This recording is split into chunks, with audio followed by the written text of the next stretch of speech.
ସରକାର କଥା ଦେଇ କଥା ରଖିଲେ। ମହିମାଗାଧି ଉନ୍ନତିକରଣ କାର୍ଯ୍ୟ ପାଇଁ କ୍ୟାମ୍ପ ଆରମ୍ଭ। ଢେଙ୍କାନାଳ ଜିଲ୍ଲା ଜୋରନ୍ଦା ମହିମାଗାଧିର ଉନ୍ନତିକରଣ ପାଇଁ ସବୁ କଳ୍ପନା ଜଳ୍ପନାର ଅନ୍ତ ଘଟିଛି। ଆଜି ତା 1/7 ତାରିଖ ସକାଳ 11 ଘଣ୍ଟା ସମୟରେ ଉନ୍ନତିକରଣ କାର୍ଯ୍ୟ ପାଇଁ ଟେଣ୍ଡର ପାଇଥିବା କମ୍ପାନୀ ପକ୍ଷରୁ ଅଫିସ୍ ଖୋଲାଯିବା ପାଇଁ 2ଟି କଣ୍ଟେନର ଆସି ପହଞ୍ଚିଛି। ଖୁବ୍ ଶୀଘ୍ର ପ୍ରକଳ୍ପ ଅଞ୍ଚଳରେ ମାଟି ପରୀକ୍ଷା କାର୍ଯ୍ୟ ଆରମ୍ଭ ହେବ ବୋଲି ସୂଚନା ମିଳିଛି। ଏହି ଖବର ଜାଣିବା ପରେ ଜୋରନ୍ଦା ଅଞ୍ଚଳର ସାଧୁ ସମାଜ, ଜନସାଧାରଣ, ମହିମା ଧର୍ମଧାମ ବିକାଶ ପରିଷଦ ଓ ଜୋରନ୍ଦା ଆଞ୍ଚଳିକ ବିକାଶ ପରିଷଦ ସଭ୍ୟମାନଙ୍କ ମଧ୍ୟରେ ଆନନ୍ଦର ଲହରୀ ଖେଳିଯାଇଛି। ଏଠାରେ ସୂଚନା ଥାଏ କି ଗତ ଜୋରନ୍ଦା ମେଳା ସମୟରେ ମାନ୍ୟବର ମୁଖ୍ୟମନ୍ତ୍ରୀ ମୋହନ ଚରଣ ମାଝୀ ଜୋରନ୍ଦା ମହିମାଗାଧିରେ ପଦାର୍ପଣ କରି ସାଧୁସନ୍ଥମାନଙ୍କର ଆଶୀର୍ବାଦ ନେବା ସହିତ ମହିମାଗାଧିର ବିକାଶ ପାଇଁ ସମସ୍ତ ସହାୟତା ଯୋଗାଇ ଦେବା ପାଇଁ ପ୍ରତିଶ୍ରୁତି ଦେଇଥିଲେ। ଗତ କ୍ୟାବିନେଟ୍ ବୈଠକରେ ମହିମାଗାଧିର ବିକାଶ ପାଇଁ 171 କୋଟି 11 ଲକ୍ଷ ଟଙ୍କା ମଞ୍ଜୁରୀ ହୋଇଥିଲା। ଗତ ଢେଙ୍କାନାଳ ଗସ୍ତ ସମୟରେ ମୁଖ୍ୟମନ୍ତ୍ରୀ ପୁନର୍ବାର ଏ ସମ୍ପର୍କରେ ବକ୍ତବ୍ୟ ରଖି 3 ବର୍ଷ ମଧ୍ୟରେ କାର୍ଯ୍ୟ ଶେଷ ହେବ ବୋଲି କହିଥିଲେ। ସ୍ଥାନୀୟ ବିଧାୟକ ତଥା ଯୋଗାଣ ମନ୍ତ୍ରୀ ଜୋରନ୍ଦାଠାରେ ବରିଷ୍ଠ ସନ୍ନ୍ୟାସୀମାନଙ୍କୁ ଭେଟି ସହଯୋଗ କାମନା କରିଥିଲେ। ଦୀର୍ଘ 3 ବର୍ଷ ମଧ୍ୟରେ ଉନ୍ନତିକରଣ କାର୍ଯ୍ୟ ସମ୍ପର୍କରେ ବିଭିନ୍ନ ଆଲୋଚନା ଜାରି ରହିଥିଲା, କିନ୍ତୁ ଶେଷରେ ଉନ୍ନତିକରଣ କାର୍ଯ୍ୟ ପାଇଁ କଣ୍ଟେନର ଆସି ପହଞ୍ଚିବା ପରେ ଜୋରନ୍ଦା ଅଞ୍ଚଳରେ ଖୁସିର ଲହରୀ ଖେଳିଯାଇଛି। ସବୁଠାରେ ଆଲୋଚନା ହେଉଛି ମୁଖ୍ୟମନ୍ତ୍ରୀ କଥା ଦେଇ କଥା ରଖିଲେ। ଏ ସମ୍ପର୍କରେ ସ୍ଥାନୀୟ ଅଞ୍ଚଳର ସାଧୁସନ୍ଥ ଓ ଅଞ୍ଚଳବାସୀ କୁହନ୍ତି। ଆପଣ ପରିଚୟ ଟିକେ। ଅଲେଖ ମହିମା ବାବା ରଘୁନାଥ ଦାସ, କୌପିନ୍ଧାରୀ ମହିମା ସମାଜ ସଭାପତି।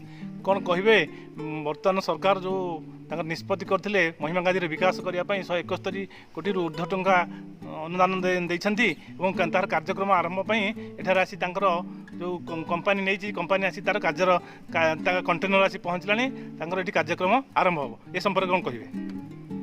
ସେସବୁ ମହିମା ଗୋସାଇଙ୍କ ଇଚ୍ଛା।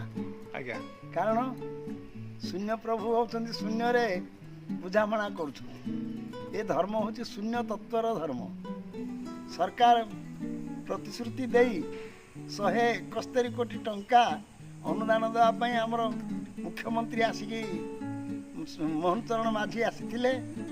ତାପରେ ଆମର କୃଷ୍ଣଚନ୍ଦ୍ର ପାତ୍ର, ଖାଦ୍ୟ ଯୋଗାଣ ମନ୍ତ୍ରୀ, ଆଉ ଅନ୍ୟାନ୍ୟ ଆମ ଜିଲ୍ଲାପାଳ ଉପାଧ୍ୟାୟ ବାବୁ, ସବ୍ କଲେକ୍ଟର ଆଉ ଅନ୍ୟାନ୍ୟ ପ୍ରଶାସନ ବିଭାଗ ଆସି ସେ ଯେଉଁ ପ୍ରକାର ସମ୍ମତି ଦେଲେ, ସେ କାର୍ଯ୍ୟ ବର୍ତ୍ତମାନ କାର୍ଯ୍ୟକାରୀ ହେବା ପାଇଁ ଆଗେଇ ଆସିଛି।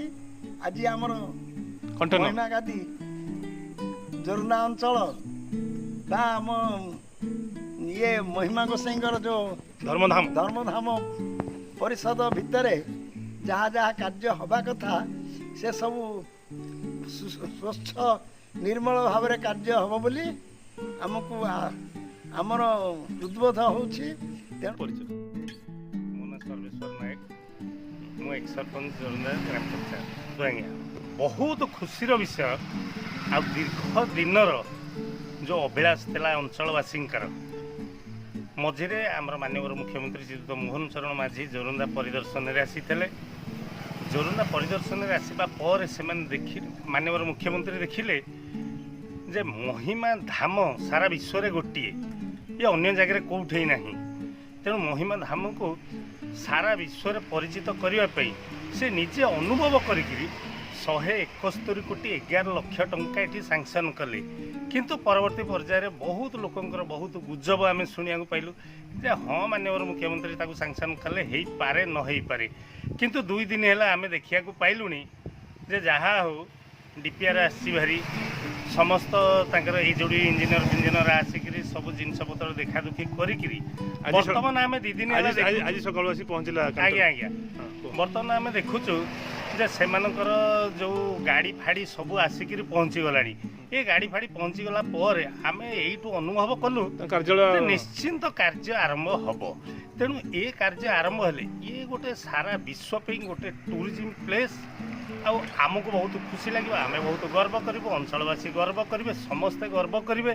ତେଣୁ କାମ ଆରମ୍ଭ ହେଉ। ଆମେ ବି ଆଞ୍ଚଳିକ ବିକାଶ ପରିଷଦ ତରଫରୁ ଆମେ ବି ଚାହୁଁଛୁ କାମ ଆରମ୍ଭ ହେଲା ମାତ୍ରେ ଆମେ ଯାଇକିରି ସେ ଜାଗାରେ ପହଞ୍ଚିକିରି ବି ସେମାନଙ୍କୁ ସାଧୁବାଦ ଜଣାଇକିରି କାମ କେମିତି ପ୍ରୋଗ୍ରେସ୍ ହେବ ତାଙ୍କୁ ଆମେ ଏନକରେଜ୍